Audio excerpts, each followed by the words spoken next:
Hello and welcome to this episode of Peak Life. Today we're talking about a very valuable tool available for the city of Chesapeake. It's called the Community Profile. And here to tell us all about it is Enzo Lundy with the Planning Department. Thanks for being here, Enzo. Thank you, Liz. Thanks for having me. So the Community Profile, give me a quick overview of what that is. So first of all, the Community Profile tracks social, economic, and this year physical changes in the city. And that's really important for staff, for city officials, and for just the general citizens to understand what is changing in the city, what is, where it's changing, and then how much it's changing. Okay. And I know population is a big thing for a lot of people. As well as the housing stock and any economic changes such as incomes or how many jobs are in the city is all important stuff in order to, when we need to, guide policies or change policies or introduce new ones or simply direct resources to the correct locations. Okay. Does the Community Profile work with the comprehensive plan? Are those two connected at all? It is.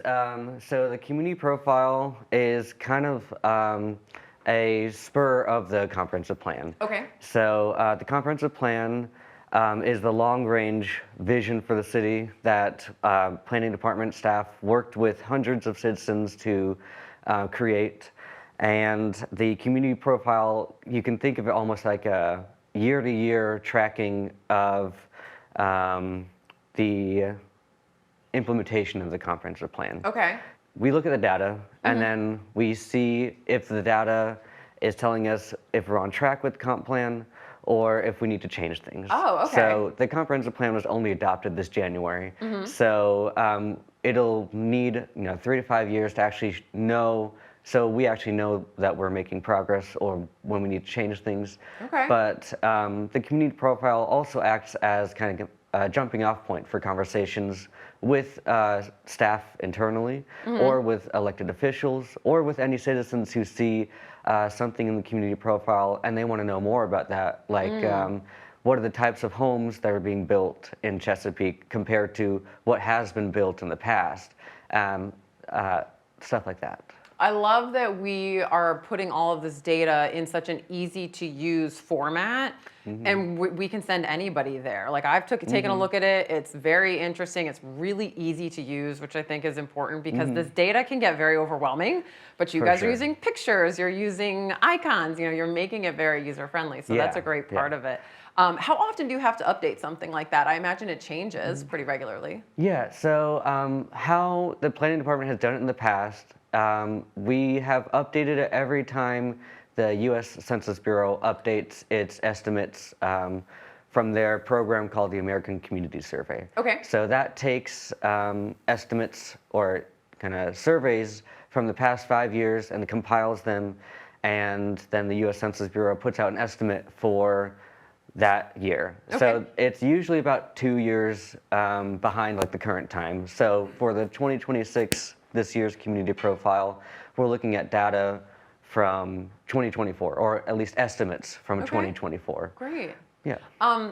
There's some new things to the Community Profile. We've had it for many, many years. I'm not sure how many, but it's been around. But we've got some new stuff going on this year. Tell me about that. Yeah. So this will be the third year that the planning department is using a tool, an online tool called ArcGIS Story Maps, which is the online platform where you can share the maps, the charts, all that.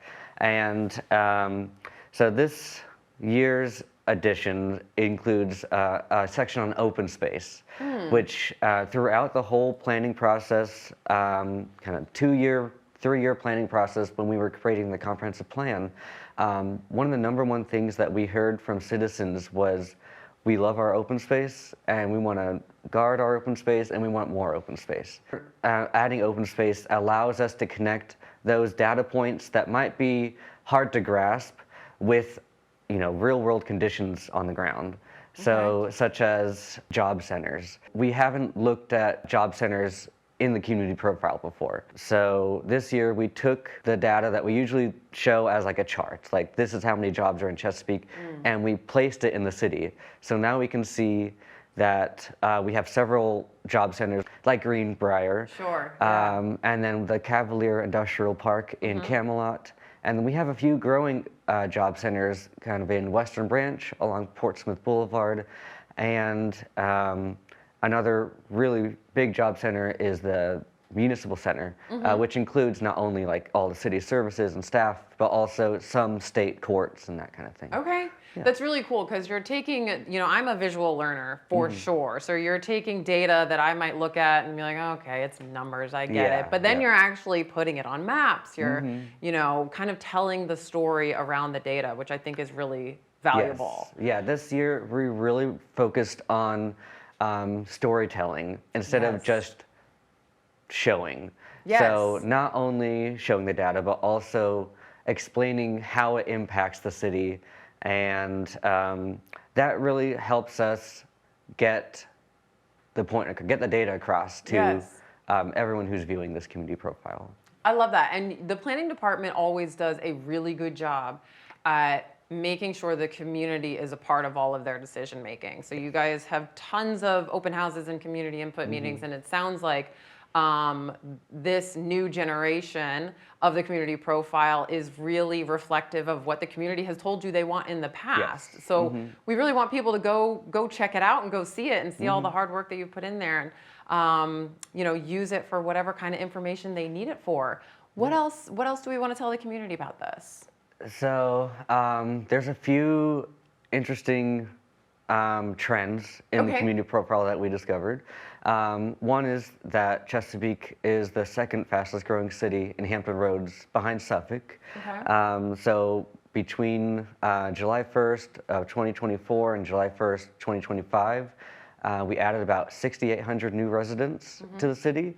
Half of those residents were newborn babies, and half of them are people coming from other places. Okay. So that is really, yes, very interesting. A lot of people think that it's just a lot of transplants coming to Chesapeake. Yes. When really a lot of families are staying in Chesapeake for years and years and having children, and then those children are growing up in either staying in Hampton Roads or Chesapeake itself. That's cool. I did not know that you guys tracked that. Yes. That's so interesting. Are there any other cool little tidbits you can pull from it? Not to put you on the spot, but that was a cool fact. Yeah, no, I think. Let's see. One of the things we did during the comprehensive plan was myth busting. Yes. So there's a lot of perceptions that citizens, especially longtime citizens, they've experienced the city as it's grown, and sometimes the experience has not caught up with the data. Yes. And part of the comprehensive planning process was explaining how things have changed, especially over the last 20 years. We've seen massive growth. Yes. It's slowing down, but one of the main things that we talked about was that Chesapeake is not a bedroom community anymore.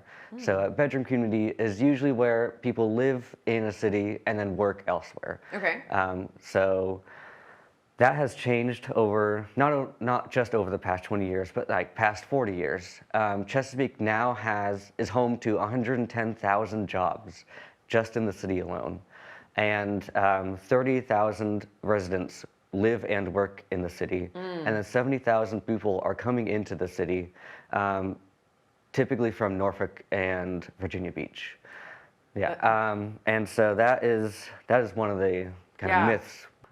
This information is so interesting, and a lot of work goes into it, and I love how reactive you guys are to community needs. Is there anything about the community profile we haven't mentioned, or should we just send folks to check it out? I think sending folks to check it out would be great. Obviously, if citizens or elected officials or anyone has questions, you can reach out to planning@cityofchesapeake.net, or we'll have contacts at the bottom of the community profile as well. Wonderful. Yeah. And it lives on our website at cityofchesapeake.net/community profile. That's right. And Zalandi, thank you so much for being here. What an interesting tool, and we're going to send a whole bunch of people to check it out. All right. Thank you, Liz. Thank you. Well, that does it for this episode of Peak Life. Thank you so much for watching. We'll see you next time.